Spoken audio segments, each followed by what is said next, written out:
요즘 뉴스를 보면서 이전에 못 보던 장면들을 많이 보시죠. 윤석열과 한동훈이라고 하는 두 사나이.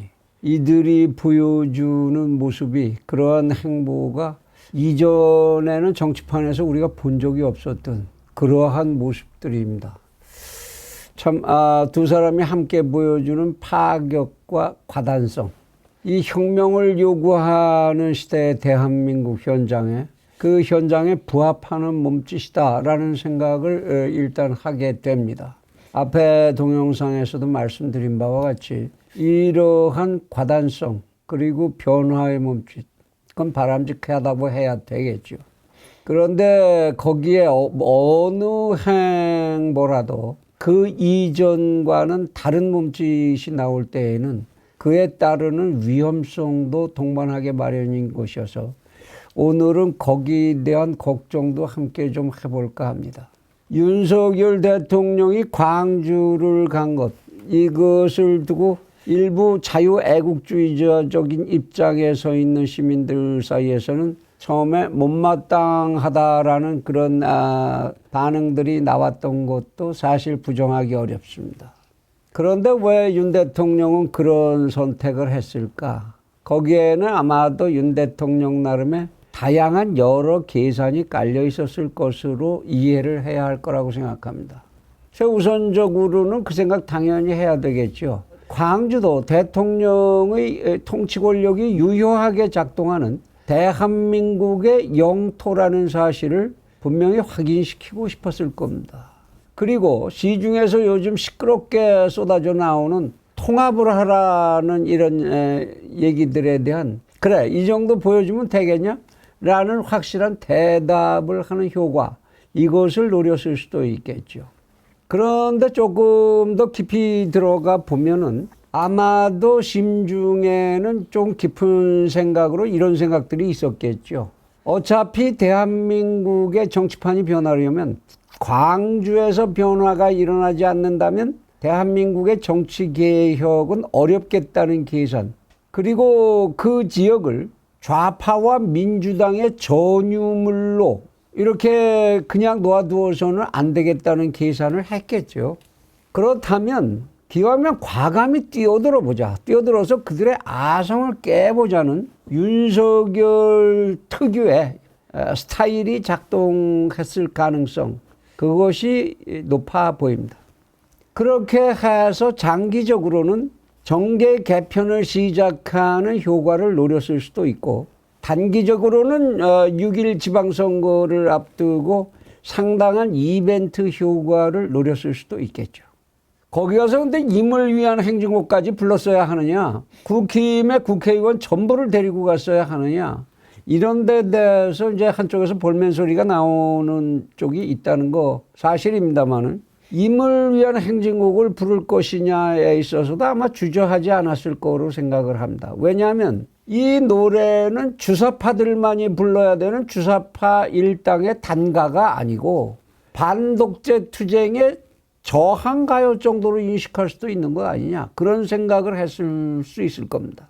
독재가 이 땅에 다시 나타난다면 저항해야 한다는, 그리고 과거에 저항하던 시절에 불렀던 노래다, 이런 노래를 지금이라고 못해야 할 이유가 있겠느냐. 그리고 나는 그래서 당연히 독재하지 않을 것이다 라는 자기 자신에 대한 선언을 보여주고, 그리고 자기 자신에 대해서 다짐을 했다라는 변명이 가능하다는 계산을 했을 겁니다.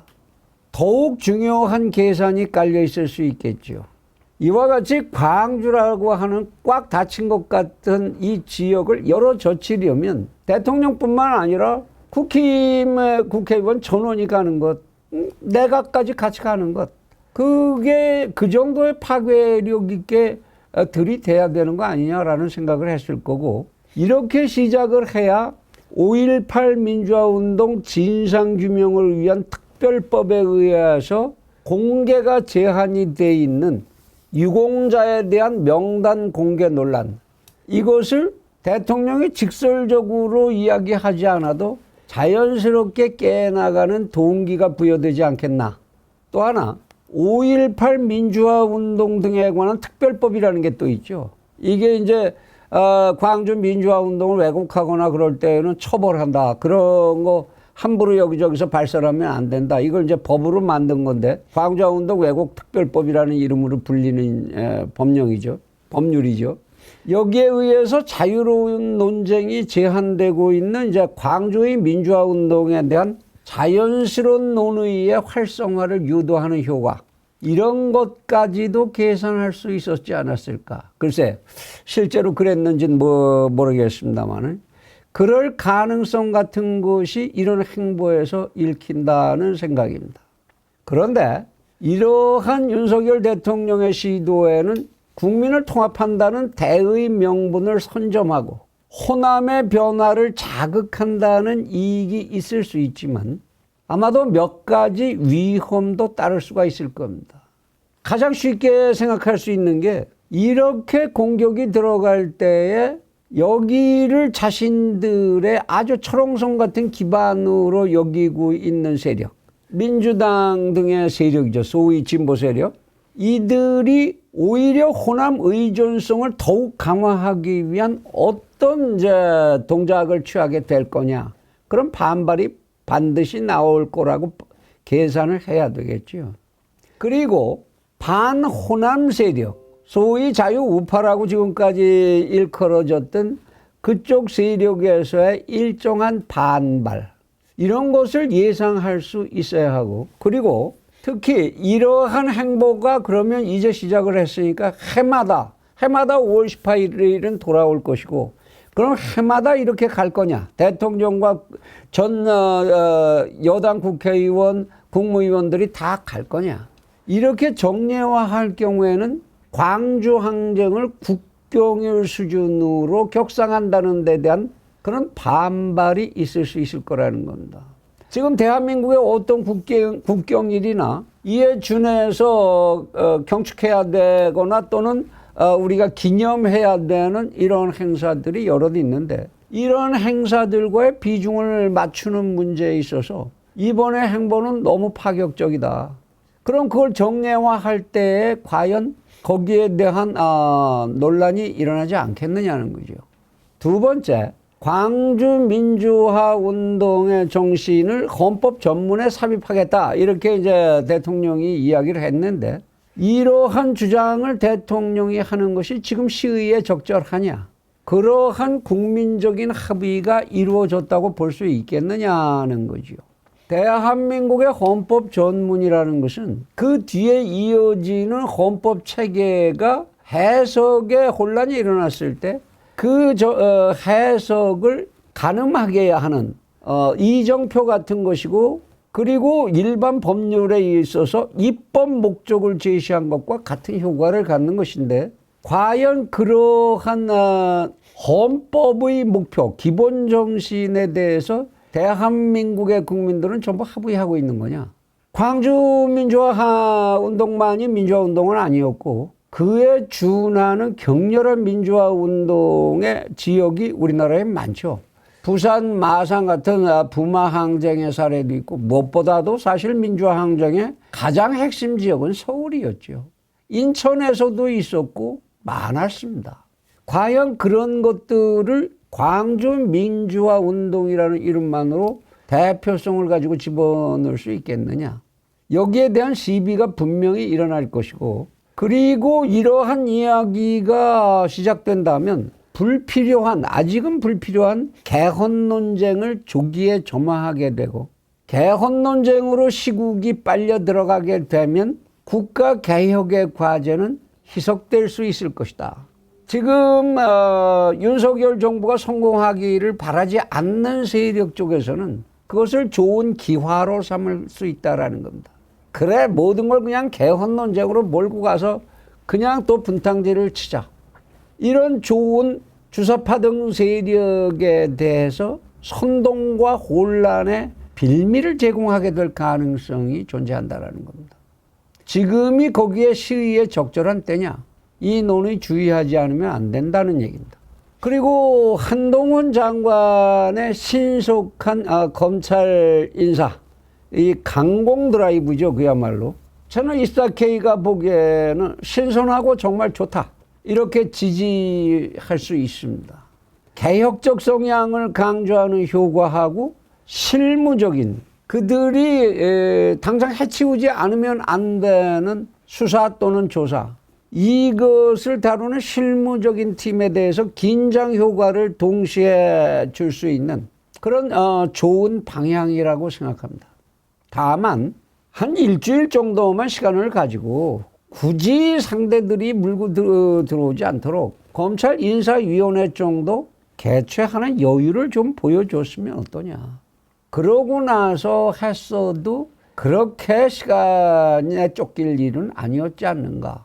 조금 무리한 부분이 있다. 물론 인사위원회의 권고대로 법무부 장관이 따르지 않아도 되고 대통령이 거기에 구속돼서 임명하고 할 필요는 없는 것이라 할지라도 그런 형식까지를 버렸어야 하느냐. 그것은 지난 윤석열 검찰총장 시절에도 그 부분에 대해서 윤 총장이나 등이 불만을 표시했던 적이 있는 일이니까 그런 면밀함에 조금 여유 있게 신경을 썼으면 좋지 않았을까 하는 아쉬움은 있습니다. 어쨌든 이 두 사람에게 공통적으로 부과되는 그러한 짐에 관해서 채널24K는 오늘 주목하고 싶은데요. 개혁이라는 것은, 한 시대의 개혁이라는 것은 항상 그것에 대한 결과물, 실적이 동반해서 나타나지 아니할 때에는 그러한 개혁의 추진 세력에게는 그들이 부담해야 되는 반작용이 더 크게 돌아올 수 있다는 것. 이것을 늘 유념해야 할 것이라는 겁니다. 대중이라고 하는 집단은 항상 길게 기다리는 인내심이 없는 법입니다.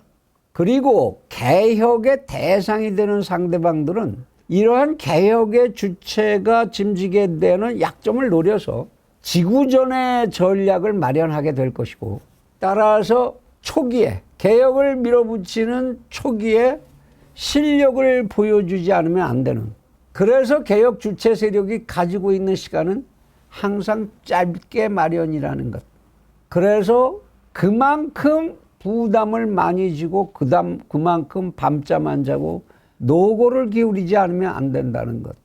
물론 이 생각하고 있겠지만 무엇보다 중요한 건 윤 대통령은 전 정권이 보여주지 못한 방법으로 안보, 경제, 외교 등의 분야에서 빨리 국정을 안정시키는 모습을 보여줘야 합니다.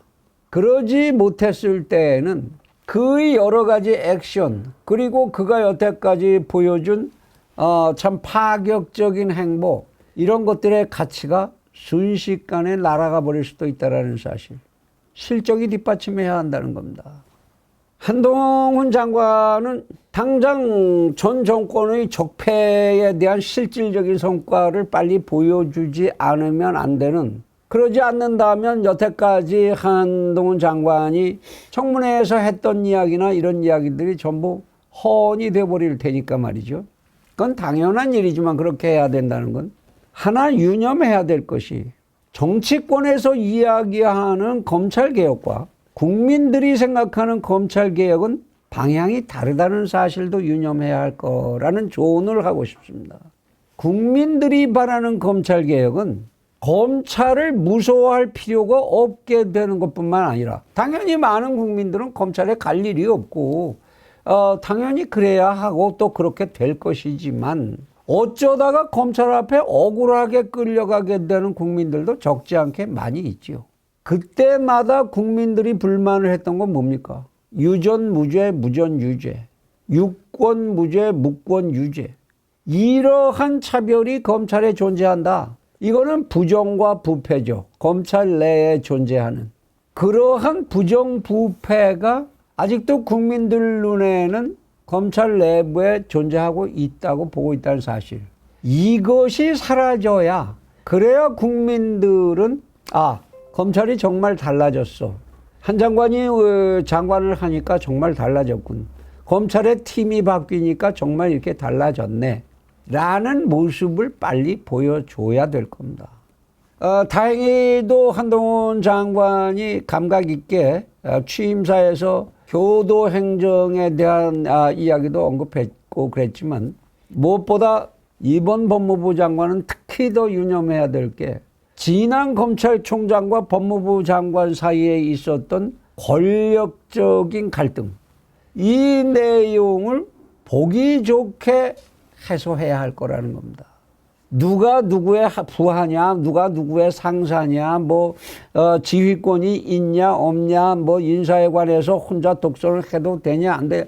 이런 이야기들은 이제 명쾌하게 이렇게 정리되었다 라는 모습을 국민들 앞에 보여줘야 할 것이고, 그래서 대한민국의 법무행정에 대한 실질적인 선진화가 만들어졌다. 이 사실을 국민들로부터 지지를 받을 수 있도록 그렇게 빨리 변화해야 할 것이라는 겁니다. 특히 한동훈 장관은 윤 대통령을 대신해서 많은 화살을 맞고 있죠. 그런데 이제 한 장관도 더 이상 화살을 맞아서는 안 된다는 겁니다. 이제 한 장관은 본인이 부정하든 안 하든에 상관없이 윤 정부의 중요한 상징 중에 하나가 됐다라는 사실, 이것을 엄중하게 받아들여야 합니다. 결코 실패해서는 안 된다는 사실이죠. 그리고 한 장관은 윤석열 대통령을 지킬 수 있는, 최후까지 지킬 수 있는 중요한 제후 중에 한 사람이라는 사실을 잊어서는 안 될 겁니다. 물론 18명의 내각의 장관들이 그렇고 비서진이 다 그렇지만 채널24K가 금년에 주요 군세를 풀이할 때 그런 얘기를 했습니다. 싹이 얼음을 트고 솟아나오는 형상이다 올해. 한 6개월은 지나야, 그 어려움을 겪고 지나야 할 것이다. 그리고 그때 무슨 얘기를 했냐면 후를 세우는 것이 중요하다. 후. 왕이 자기 앞을 가려줄 제후를 누구로 세울 것이냐, 이것이 굉장히 중요한 일이 될 것이다 라고 예언을 했었습니다. 그 후의 역할을 감당해야 될 사람들이 바로 이들이니까, 그 중에서도 한 장관의 역할이 특히 주목된다고 이야기할 수 있는 거니까 거기에 대한 각별한 인식이 있어야 하겠다라는 겁니다. 그래서 행보에 있어서 경쾌함도 중요하지만 이번 검찰 인사같이 묵직함의 균형을 생각해야 할 때다. 이번에 경쾌함은 충분히 변명이 됩니다. 당신들 정권이 우리에게 부당하게 했던 그대로를 돌려준 것뿐이다. 뭐 달라진 거 없잖아, 논리가. 왜 당신들이 할 때는 정당했고 우리가 지금 필요에 따라서 이와 같은 개혁의 주체를 형성하는 것은 무엇이 문제가 되느냐 라고 항변할 수 있고, 그것이 국민들에게 지지를 받을 수 있습니다.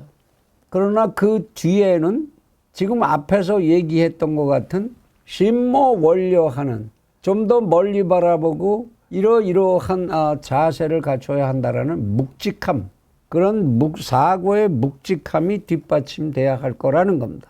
그래서 채널24K에서 진작에 조언을 했지만 이제 한 장관은 한비자의 책을 내려놓고 노자의 도덕경을 한 번쯤 읽어볼 것을 충고를 다시 한번 해두고 싶습니다.